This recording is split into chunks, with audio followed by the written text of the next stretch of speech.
Hi and welcome to Jessie James Beads. My name is Jem and I'm here today with the Goddess Collection Summer 2023.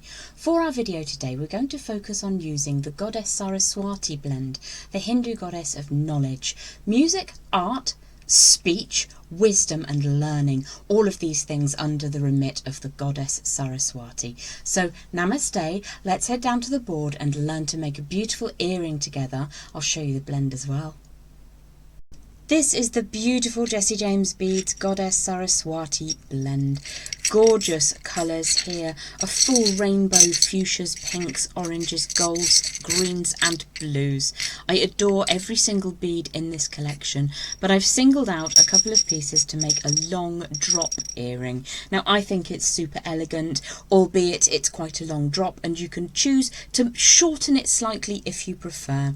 I'm going to be using this absolutely beautiful peacock feeling drop crystal, and we are also going to be using this huge golden pumpkin shaped spacer, a couple of the little golden spacers, this peridot colour glass crystal faceted rondelle, and this amazing slightly oval golden bead cap.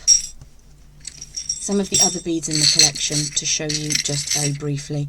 Absolutely gorgeous, jewel encrusted pieces. There's blues, there's pinks, there's fuchsias. You've got a different type of bead cap as well in this beautiful matched gold colourway. It's all very exotic and sumptuous. Lots to play with. Should we have a look at the earring?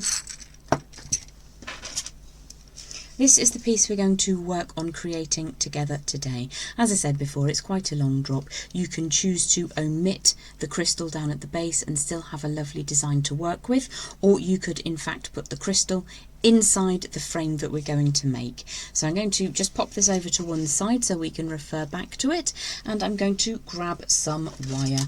Now I'm working with 18 gauge round wire, German style, and I have around about 12 inches to play with. It's probably a little bit more than we need, but it will give me the offcuts that I require to make the additional pieces, the extra added parts to make this earring have beautiful movement. Let's have a look at the wire to begin with. It's German style round in a gold colour, which I think teams beautifully with the metallics in this blend. I'm going to begin by just warming that through. I think I will put this tray out of the way. You may notice I've added an oversized jump ring. I'll show you how you can make one of those if you don't have one. This is 10mm inner diameter, and I've crafted a very simple earring wire from an eye pin. Let's pop that out of the way.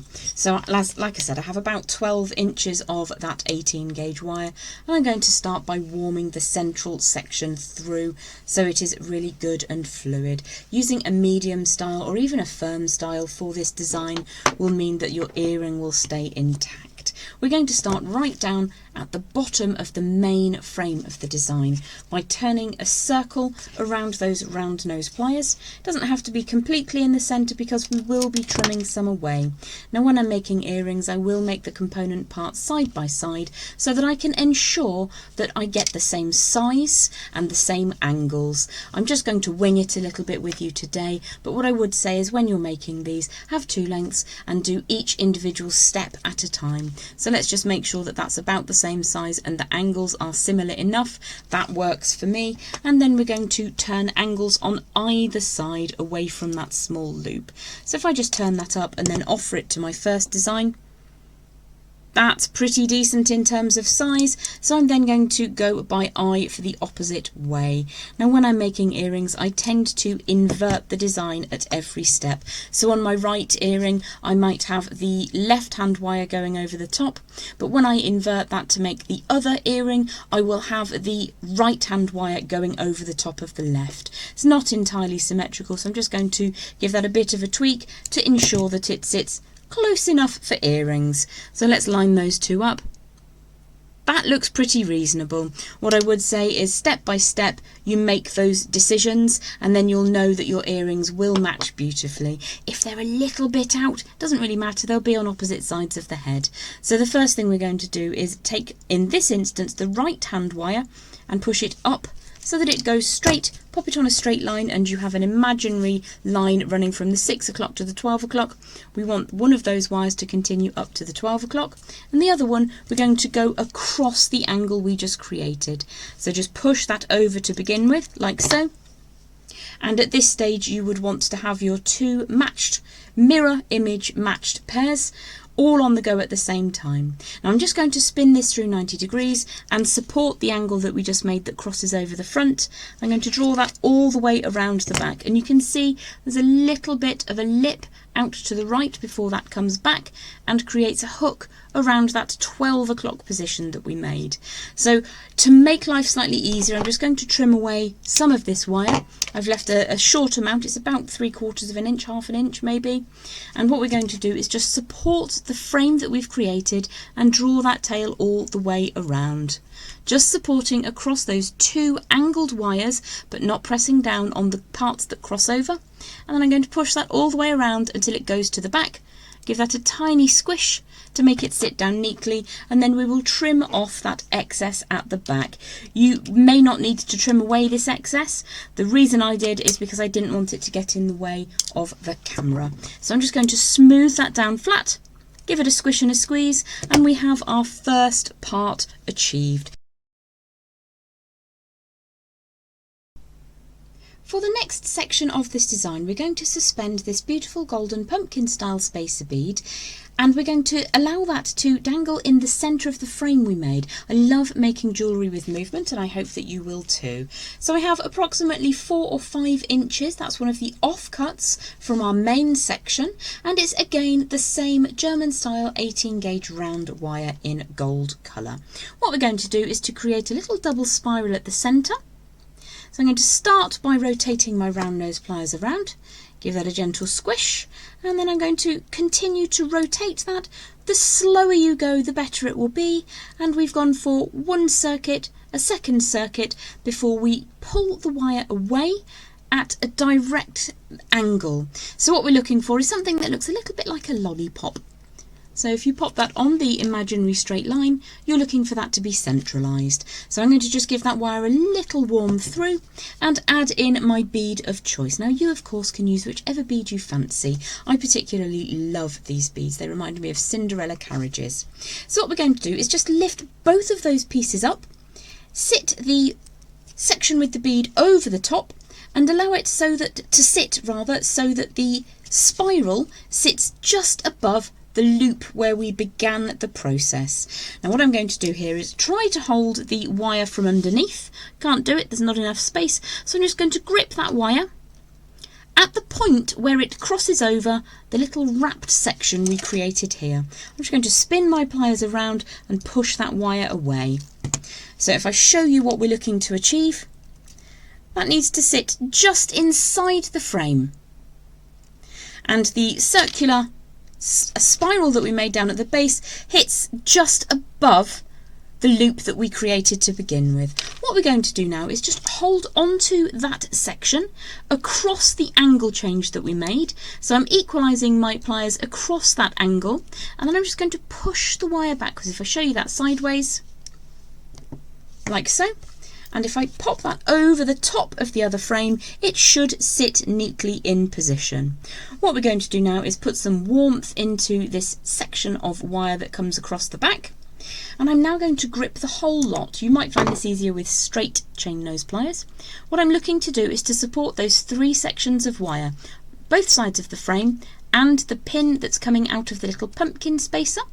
Going to hold that neatly and then draw the tail around the back. Now you might find that the spiral spins as you do this, but don't worry if it does. And I'm just going to loop that all the way around, over the top, and draw it across the back. My thumb got in the way there slightly, sorry about that.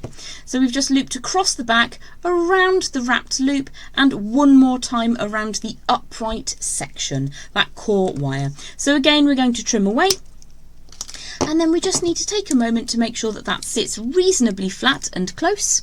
Doesn't matter if it's not very pretty, because the next thing we're going to do is to hide it all with that glorious, oversized, almost like an ice cream scoop.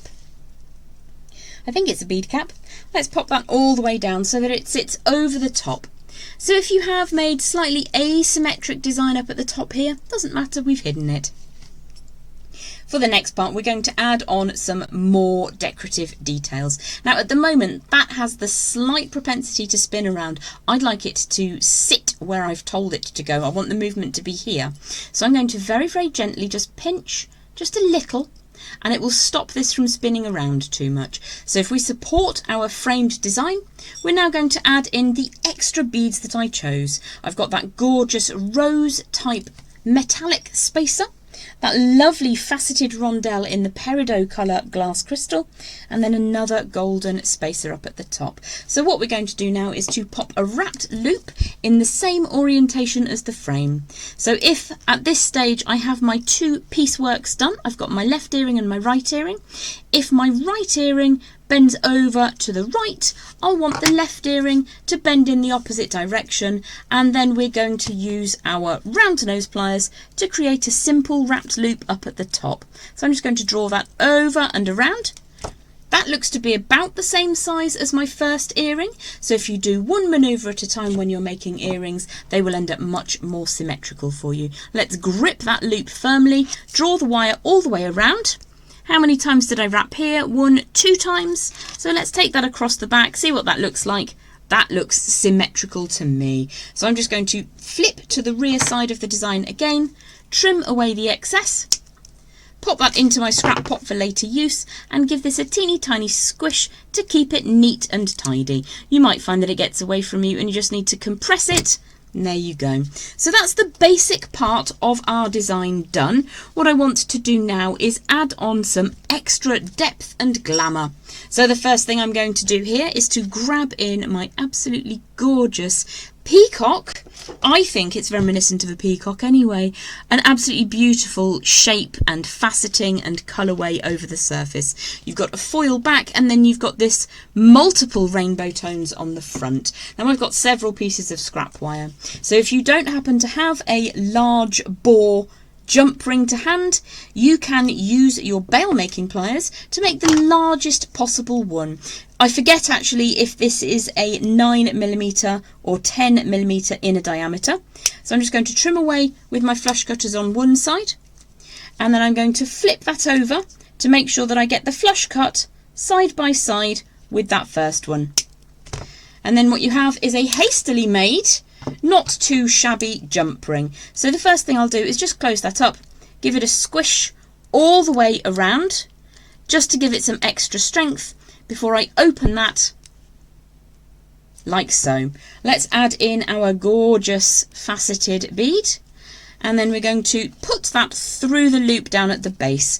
And again, you will want to use 2 pairs of pliers to do this, but if I do that, you won't be able to see what I'm doing. So let's close that up and give it a squish. Please do use 2 pairs of pliers to open and close jump rings. And then all we need to do is add it to our hastily made little earring finding. So you can grab yourself some gorgeous earring findings at jessiejamesbeads.com. Let's slide that in. I don't think I opened it wide enough. Let's go again. There we go. Or you can very quickly make your own from an eye pin. And all I've done is just crafted that shape. Let's close this little baby up.